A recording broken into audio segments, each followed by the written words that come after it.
मैं doctor Awadhesh Kumar Sharma, professor of cardiology, हृदय रोग संस्थान कानपुर। आज मैं आपसे बात करूंगा कि गुड कोलेस्ट्रॉल और बैड कोलेस्ट्रॉल क्या होता है।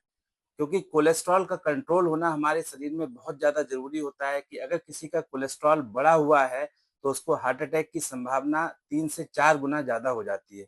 तो इसमें जो सबसे इम्पोर्टेंट है बैड कोलेस्ट्रॉल, कि किसी भी शरीर में बैड कोलेस्ट्रॉल की मात्रा जो है वो कम से कम होनी चाहिए। तो बैड कोलेस्ट्रॉल को हम लो डेंसिटी लाइपोप्रोटीन या एलडीएल के नाम से भी जानते हैं। और बैड कोलेस्ट्रॉल बेसिकली जो कोलेस्ट्रॉल को लीवर से हृदय की धमनियों में और जगह-जगह जो ब्लड वेसल्स हैं उसमें ले जाता है, और ये बैड कोलेस्ट्रॉल हृदय की धमनियों में जमा हो जाता है, जिससे कि वहाँ थक्का जम जाता है, रुकावट आ जाती है, और कभी-कभी ये थक्का अचानक जो है फट जाता है, जिसकी वजह से मेजर हार्ट अटैक भी हो जाता है। तो ज़्यादातर केसेज़ में ये देखा गया है कि एलडीएल का कोलेस्ट्रॉल, अगर आप हार्ट अटैक से बचना चाहते हैं, तो ये बैड कोलेस्ट्रॉल 100 मिलीग्राम पर डेसीलीटर से कम होना चाहिए।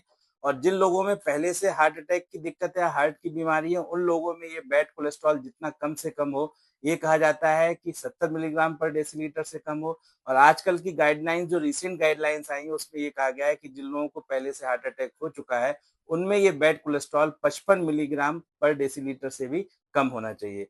अब हम बात करते हैं गुड कोलेस्ट्रॉल की। गुड कोलेस्ट्रॉल को एचडीएल या हाई डेंसिटी लाइपोप्रोटीन के नाम से जानते हैं। गुड कोलेस्ट्रॉल शरीर के विभिन्न पार्ट से जो कोलेस्ट्रॉल है उसको दोबारा लीवर में लाता है, और लीवर में वो मेटाबोलाइज हो जाता है। इसलिए बेसिकली गुड कोलेस्ट्रॉल या एचडीएल कोलेस्ट्रॉल को क्लियर करने का काम करता है। और हमारे शरीर में गुड कोलेस्ट्रॉल का लेवल 40 मिलीग्राम पर डेसीलीटर से ज्यादा होना चाहिए। अगर ये 40 मिलीग्राम पर डेसीलीटर से जितना ज्यादा होगा, तो उतना ही हार्ट अटैक से बचने की संभावना हमारे लिए ज्यादा होगी। अब ये कैसे कंट्रोल किया जाए, इसके लिए आप हेल्दी लाइफस्टाइल रखें, एक्सरसाइज रखें, सही खाना खाएं, देसी घी, मक्खन, मलाई, खासतौर से सैचुरेटेड फैट ना लें। तो इन सब तरीकों को अपनाकर आप अपना बैड कोलेस्ट्रॉल कम से कम रख सकते हैं, और गुड कोलेस्ट्रॉल ज्यादा से ज्यादा रख सकते हैं, और हार्ट अटैक जैसी गंभीर बीमारी से बच सकते हैं।